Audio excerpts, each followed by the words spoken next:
Gaming. What a concept. There's so many games out in the world. Some of them the cream of the crop. The cream. Some the crap of the farm. Does that mean they should go unnoticed? Or should we as a collective strive to find some silver lining for these obscure and atrocious abominations? Whatever floats your boat, really. I'm not your dad, and I'm not here to change your mind. What I do want is to shine a light on some games that have stuck with me, whether it be from recent exploration or my own childhood library.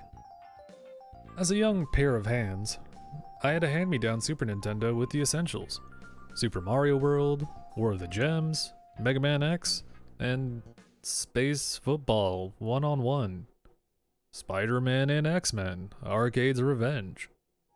I remember the good games and how they altered my brain chemistry because I put an absurd amount of hours into them, but I think about those two bad games fondly. Why, you may or may not have asked? Because some of the ideas felt like they were a step in the right direction, like the Mode 7 usage in Space Football. Pretty fun. This is a game. I don't... What? Or the Ball and Tim Fallen. Fallen? I'm gonna say Fallen. OST of Spider-Man and X-Men. Aside from Wolverine's stage, that one gives me anxiety. That doesn't mean they have to be considered good, and most of the games I'll talk about in this series aren't. But I think they deserve a spotlight. And damn it, I'm gonna give them one. Starting with Cyberia.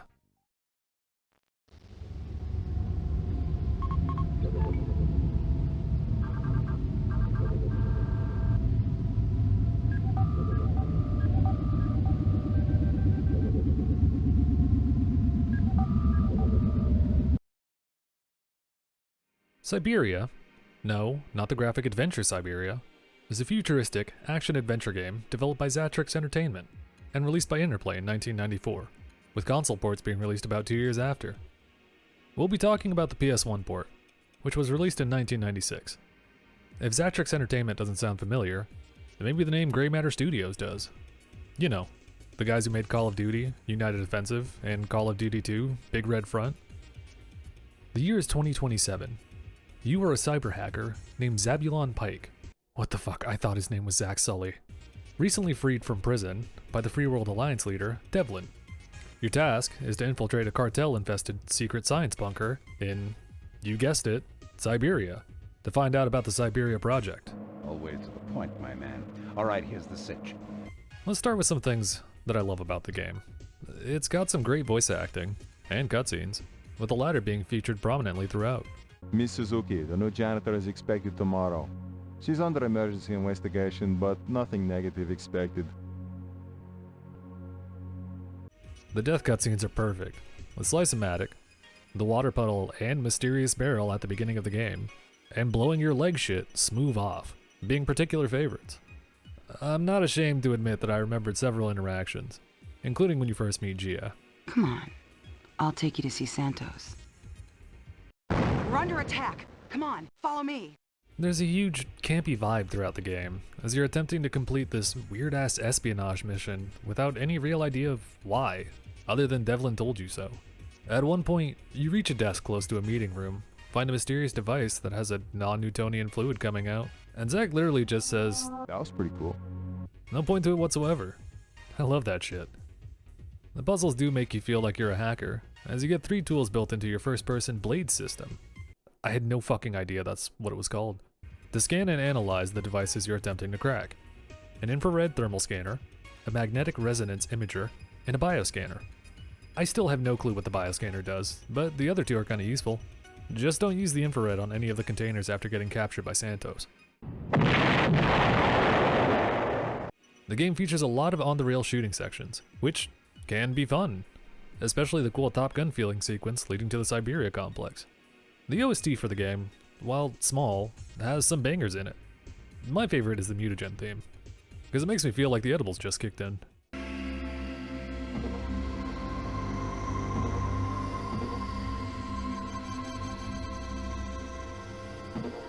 The overall aesthetic of the game also has a charm to it. Graphically speaking, the use of 3D and pre-rendered videos are awesome for the time, and the environments definitely feel like they're from a different era, for better or for worse. Lots of tubes, teleporter looking things, dids and bits that give off that Whoa, Slice-O-Matic. vibe. The PS1 port included a password that allowed for the easiest settings for both arcade and puzzles, while also adding blood to a couple cutscenes. Welcome back to Cyberia. God, I love Nimrosim. This also gives access to the entire game, which is great if you're lazy or trying to get footage for specific spots. Well, what's wrong with the game then? Where do I start? Those on-the-rail sections get extremely tiring real quick. Every rail shooting section requires memorizing where things spawn, so you can leave your cursor in a proper spot and try to minimize taking damage.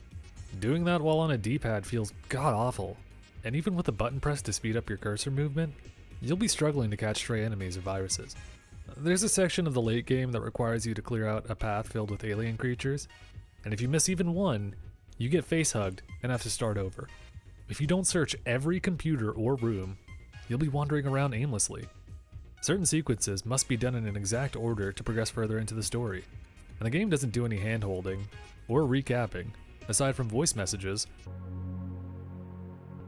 and small things that don't feel like they're relevant. There are specific time sections that feel a bit too strict, and extremely punishing for someone who hasn't played the game before. Whenever you run into the same human enemy and start a shooting section, which they all look the same, and that's not being rude, they just use one particular type of model for them, they start blasting with little time to react in between. There's a whole part where like 4 guys are there, and you have to quickly shoot 2 in the middle and then shoot 2 on the left and right that are hiding behind crates. That shit took me forever to do. There's also a room after Slice-O-Matic that I like to call the headache room, because if you fuck up one turn or take too long, you just hold your head and die. A lot of weird deaths, man. The story and ending were, I mean, they were there. You fuse with the Cyberia project, alien thing, and kill Devlin for planting a bomb in your head. See you in hell. Then you just kind of drift back to Earth, and it sets up for the sequel.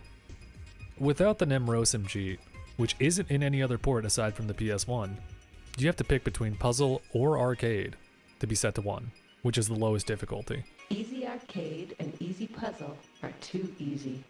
That means you get to pick your poison on a difficulty spike later on. For example, the mutagen synthesis requires 80 to 85% completion in order to get the vaccine. Contamination still present. The arcade makes some of the shooting sections feel impossible.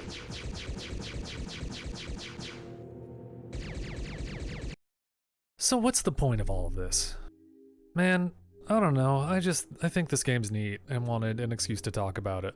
While it doesn't hold up well in today's standard of big brain gaming and unlimited power, it's interesting to look at this blast from the past and appreciate how mind-blowing something like this was for the early to mid-90s. It plays like an interactive movie, yes, but it accomplished what it was going for pretty well, while keeping all the niche and charm it could. It's also just a funny-ass game that did well enough to get a sequel, and the dev studio ended up helping with one of the biggest rootin' tootin' shootin' game series of all time. Unfortunately, Zactrix Entertainment / Grey Matter was merged into Treyarch in 2005, so I don't think we'll be getting Cyberia 3 anytime soon. Cyberia may not be the most amazing interactive gaming experience that the PS1 has to offer, but it definitely gave those that played it a pre-rendered Hackerman adventure with some interesting twists and turns. Maybe even a fear of barrels, or water, or oil, or blowing your shit smooth off. While it's got its problems, I think the game deserves a fair shake for anyone looking for an obscure-ass game to laugh at for a couple hours and appreciate the blast from the past without focusing solely on the negatives. Also, Zebulon Pike is a real fucking I had no idea. What the hell? If you made it this far, that's pretty cool. I never yapped this hard for anything specific before. I really like playing bad games. I hope that whatever this was helped you see Cyberia in a different light. And if it didn't, that's fine too. Zabulon, God, that name sucks, lives on. In our hearts even. Also, if you want to catch some bad gaming live, I do Twitch or whatever. Also, if you liked what you saw here, get ready, because I got some more shit planned. Thanks for watching. And remember,